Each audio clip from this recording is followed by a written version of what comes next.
The test is in 4 parts: Part 1, Part 2, Part 3, and Part 4. Now look at Part 1. Part 1.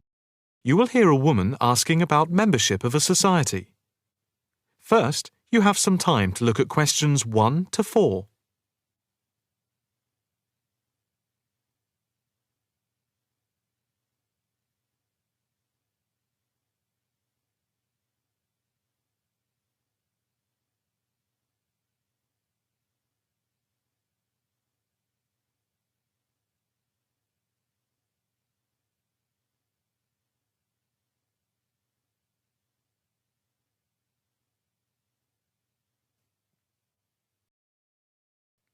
Now the test will begin.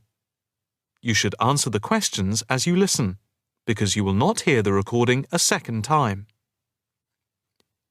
Listen carefully and answer questions 1 to 4. Hi. I'd like some information about joining the International Arts Society. That's no problem. What exactly can I help you with? First of all, I'd like to know about the membership fee. Well, there are 2 types of membership. Can you tell me what they are? First, there is lifetime membership, which means that you can have access to all the facilities at the Society itself and all exhibitions. Plus, you can have discounts to various events at affiliated arts organisations here and abroad. And on top of that, you can use the lifetime members' room. How much is that type of membership? Well, the lifetime membership fee is £1,537. OK. It's rather a lot to pay in one go. What about the other membership? The ordinary membership, that's £193 per year. That sounds a bit more reasonable. What does that entitle you to? You can visit the Society, including the exhibitions, the library, and follow the arts programmes on weekdays during the opening times from 10 a.m. to 9 p.m. and at the weekend between 10 a.m. and 5 p.m. On Saturday, if there's a special event like a lecture or restricted showing of an exhibition, then it opens until 9 p.m. So, what is the difference between this and the lifetime membership? In the long run, you save money as you're making a one-off payment. And you have exclusive use of the lifetime members' room. OK. What arts programmes do you run? Well, the Society has a very extensive programme to cater for all tastes. There's a series of exhibition rooms for the permanent collection of paintings, watercolours and sculpture. And then there's a new exhibition area which opened at the beginning of the year. And we run a series of courses and lectures to go with the exhibitions. Can I ask about the lectures? What is scheduled for this year? The latest list is in this leaflet. Oh, yes. That looks very good. Are all the exhibitions, etc., free if I join? Yes, everything is free. That's fair enough. I think in that case I'll join. Before you hear the rest of the conversation, you have some time to look at questions 5 to 10.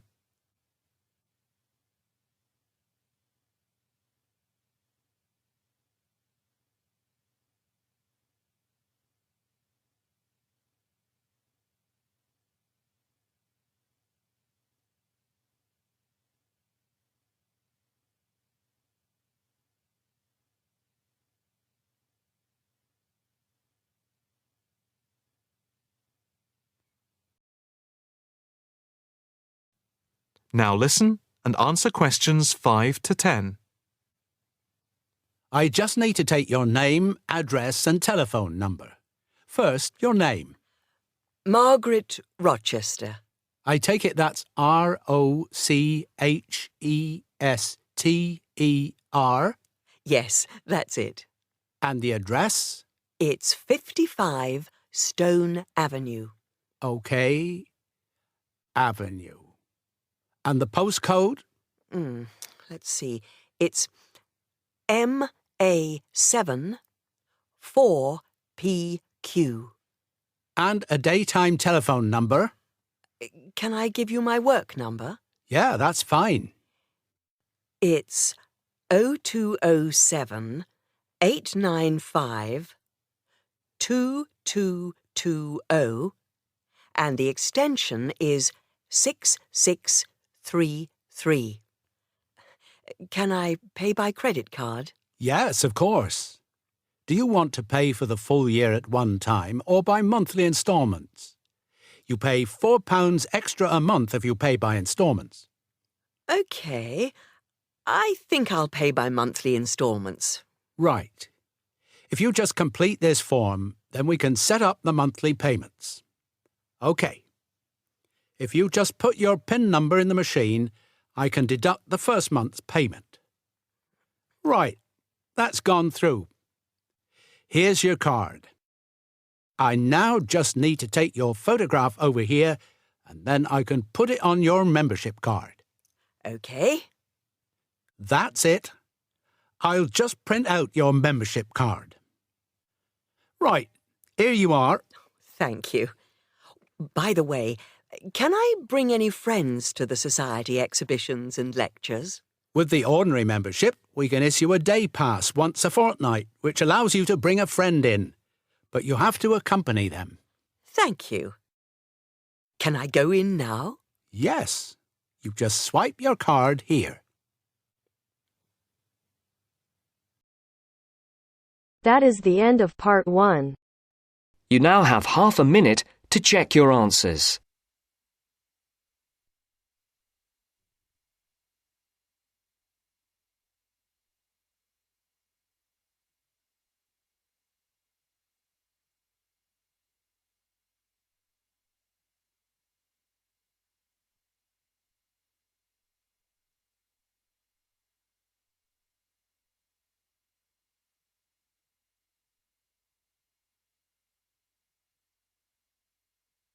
Now turns to part 2. Part 2. You'll hear a tour guide talking to a group of visitors about Bestley Castle. First, you have some time to look at questions 11 to 15.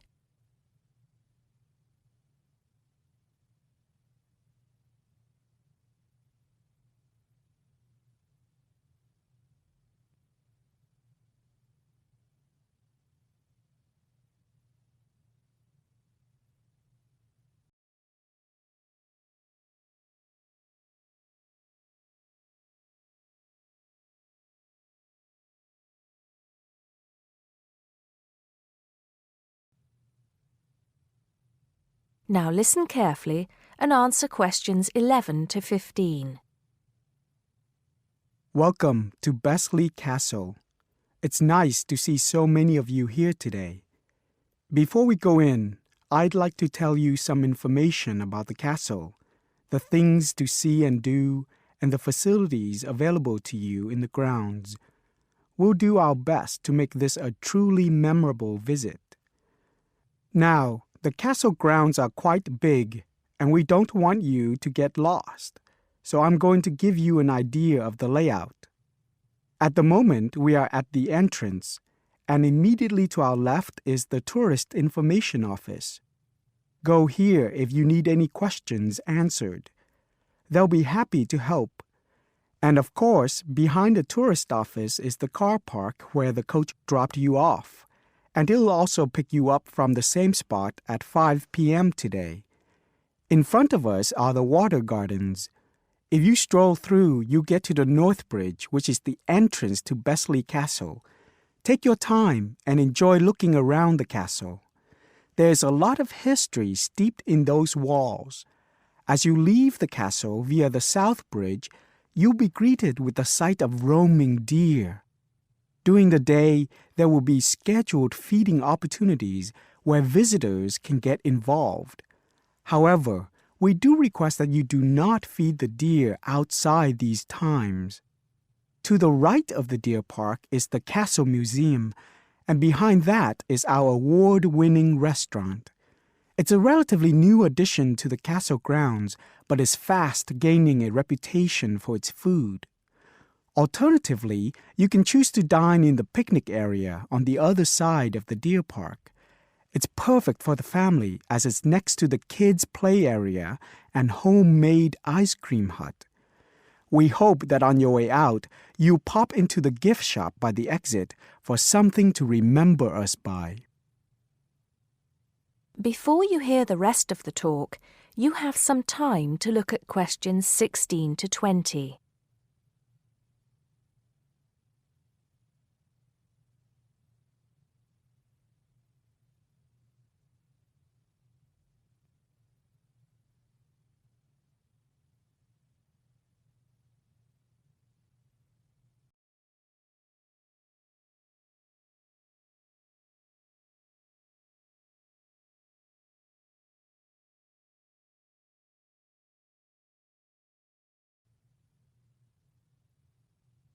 Now listen and answer questions 16 to 20.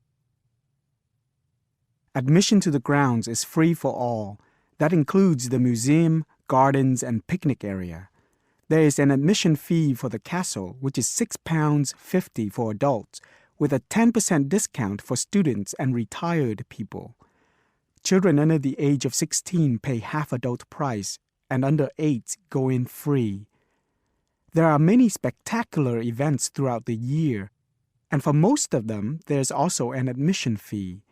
As these events are in high demand, it's a good idea to book well in advance. Some of the exciting events planned for this year are the Summer Medieval Festival, where you can watch old-fashioned knights and experience a feast in the halls of the castle, as if you were a guest of King Henry VIII himself. There are several concerts planned this year too, including a rock concert at an admission price of £10 per person and a special jazz concert which is free to the public. I'm sure you'll agree that all tastes and ages will be satisfied. One scary but extremely popular event is the annual Haunted Castle event at the end of October, where the castle comes alive at night. Why don't you come along if you're brave enough? Another sight to see is the fantastic firework display on November 5th, and the cost of that includes refreshments. We also have a long tradition of raising money for charity. The charity event held every year on the first day of May will this year be an archery contest. Entrance is free, but donations are certainly welcome. This year, we'll be collecting money on behalf of a charity for elderly people, Age Concern. Just in case you can't remember all of that, you can pick up a leaflet showing the timetable and prices for all events from the Tourist Information Desk. You can also go online to get this information from our website. That is the end of part 2. You now have half a minute to check your answers.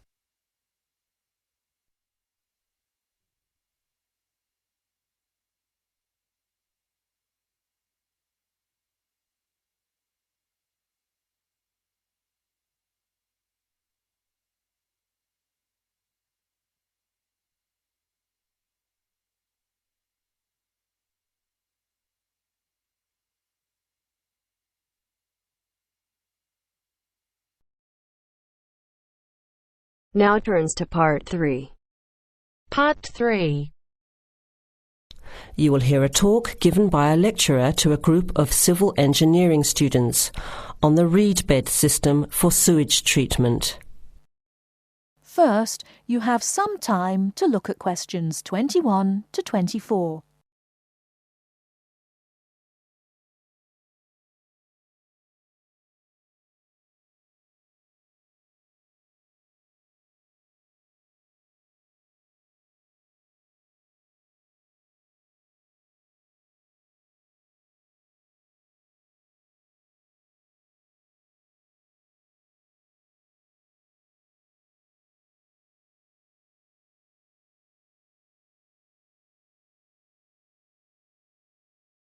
Now, listen carefully and answer questions 21 to 24.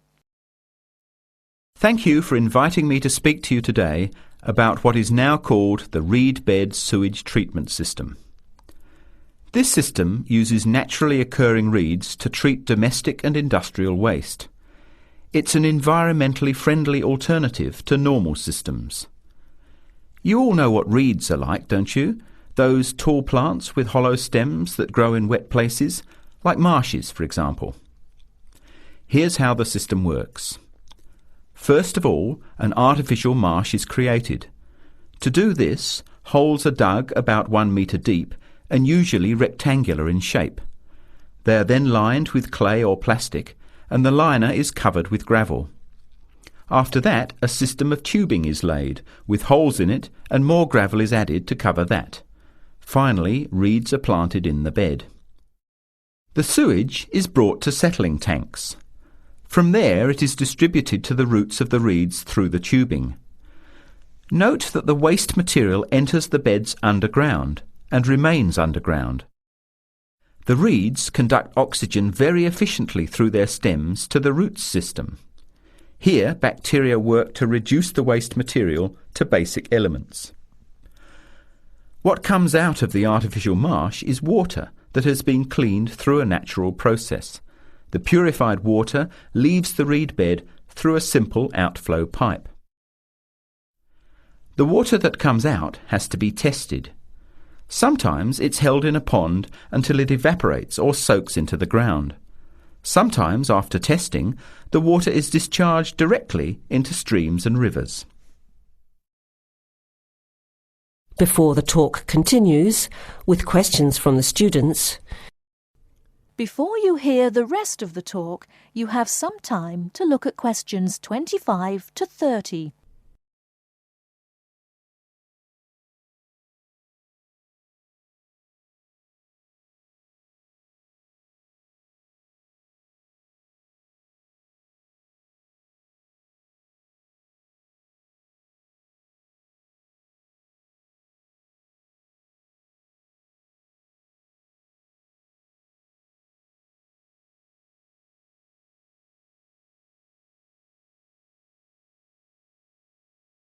Now listen and answer questions 25 to 30. The reed bed system originated in Germany in the 1970s, and installations have been built in a number of countries throughout the world. To give you an idea of the size and appearance of a reed bed installation, an area of 3 by 5 metres approximately would be adequate for a single house. It would look like a pond overgrown with reeds.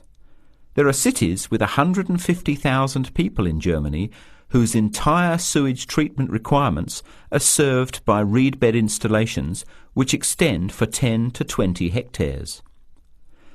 There are two wonderful environmental advantages. First of all, reed bed systems are natural composters. As time passes, high-grade soil builds up in the beds. The soil can be removed and used for agricultural purposes. Soil produced from waste containing heavy metals would of course have to be tested and the toxic material removed by chemical processes. An additional advantage is that the reed bed can function exactly as a marsh, providing a healthy natural home or habitat for waterfowl and other birds, insects, reptiles and mammals. But there are practical advantages to a reed bed system over existing sewage treatment plants as well. At all levels, the cost is lower than for normal systems.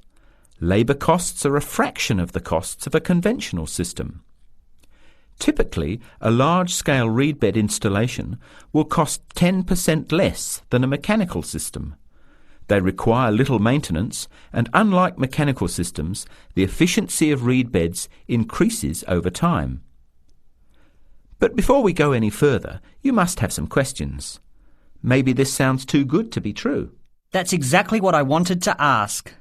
If these systems have so many benefits, why aren't they more popular? Why don't we see them everywhere? As I said, the technology is now almost 40 years old.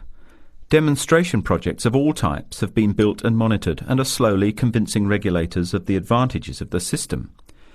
But you have to understand that regulating authorities are by nature conservative and resist change.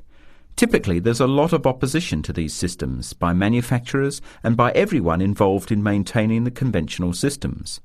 Reed-bed systems require fewer staff to operate, so there would be a decline in the workforce.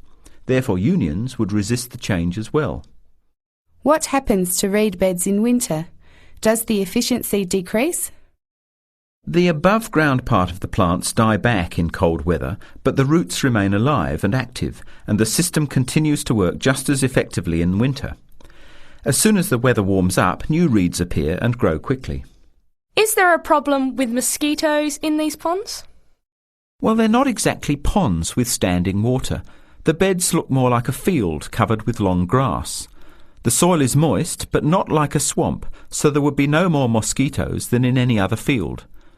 Remember, the effluent enters the beds underground and remains underground. OK, let's get into some of the technical details now, and I'll answer questions as they come up. That is the end of part 3. You now have half a minute to check your answers.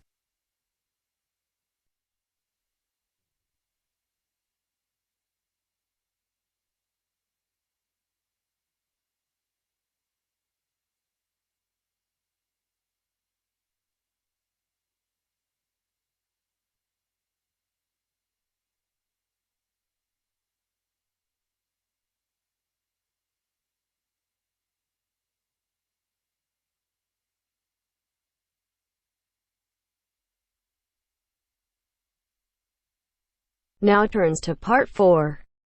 Part 4. First, you have some time to look at questions 31 to 40.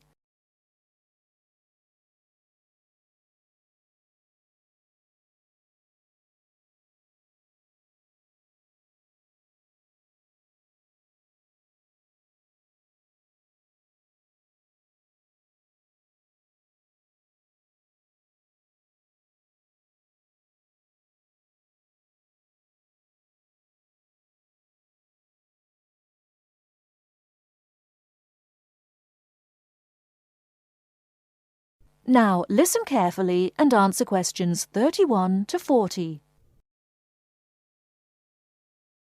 In today's lecture on international trade, I'm going to look at the issue of protectionism. I'll start off with a definition of protectionism and then go on to look at the methods countries have used to protect their economy. Following this, I'll look at the advantages and disadvantages of protectionism when compared to free and open trade. So let's define protectionism. Protectionism at its simplest is the opposite of free trade. It is the practice of protecting domestic industries from foreign competition by using import duties or quotas. Options available to protect the economy are tariffs, embargoes, subsidies and quotas. Let's examine these in turn with some examples. Tariffs are one form of protectionism.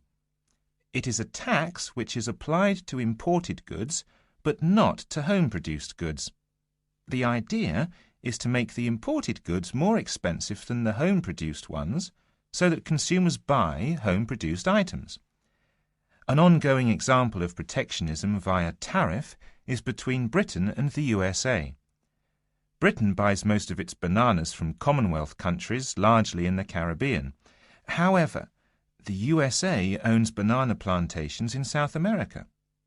In 1999, Britain refused to buy bananas from South America, so the US government put tariffs on some British-produced goods. The most famous example was a tariff of 100% import tax on wool products from Scotland brought into the United States. The next method of protectionism is embargoes. An embargo is a complete ban on the import of certain goods. For example, following the Cuban Revolution in the 1950s, the USA banned the import of Cuban cigars. Unfortunately, Cuban cigars are the finest in the world, and there is consequently a thriving black market in Cuban cigars in the USA. As we can see in the example, embargoes can lead to a black market, or unofficial economy, if people want the goods badly enough. Subsidies are a way governments support industries at home with money or tax breaks in order to allow them to compete better with foreign companies. In 1994, the French government provided its national airline with a £2 billion subsidy in order to help it compete with low-cost airlines. However, subsidies can have the effect of making home producers uncompetitive and inefficient. Finally, let's look at quotas. A quota system allows a certain quantity of goods to be imported from other countries. The European Union has had quotas on textiles and clothing for decades to protect its textile industries from developing countries, especially India and China. Understandably, developing countries say that this is unfair and against the principles of free trade. Let's move on now to the arguments for and against protectionism. For trade to flourish between countries, the benefits from trade need to be equally balanced. Where a country feels that it's not getting a fair share of the trade, or that it is somehow disadvantaged, it might employ one or more of the methods of protection. There are at least 4 arguments that may be given for using protectionism. Firstly, to protect employment in the home country. The simple view is that if imports are stopped, then jobs will be saved and even created at home. Secondly, to prevent unfair competition. It is often said that developing countries have the advantage of cheap labour costs in their countries, and that they use this to undercut the price of the same goods produced in richer nations. A tariff might be applied to even out this imbalance. Thirdly, to protect new industries. A new industry, particularly one in a developing country, might not be able to compete with long-established industries elsewhere. Tariffs and quotas give new industries the chance to build up production to the point where they can compete. Fourthly, to raise money. Tariffs were once used as a way of raising revenue for the government. In modern countries, they are now seldom used for this purpose, as the damage to trade often outweighs any immediate benefits. Now for the arguments against protectionism, which are perhaps simpler to summarize. Although trade restrictions might help a country for a short period of time, their overall effect is a negative one. Restrictions affect the flow of trade, and the more countries employ restrictions, the less trade can flow. In the long run, no one benefits from trade restriction, because if one country puts restrictions on another country, the other country then puts their own restrictions on the first country. This affects the first country's exports, and as the country finds it difficult to export goods, then unemployment is the result. So, protection tends to help only the protected and can hide inefficient manufacturers. That is the end of part 4. You now have half a minute to check your answers.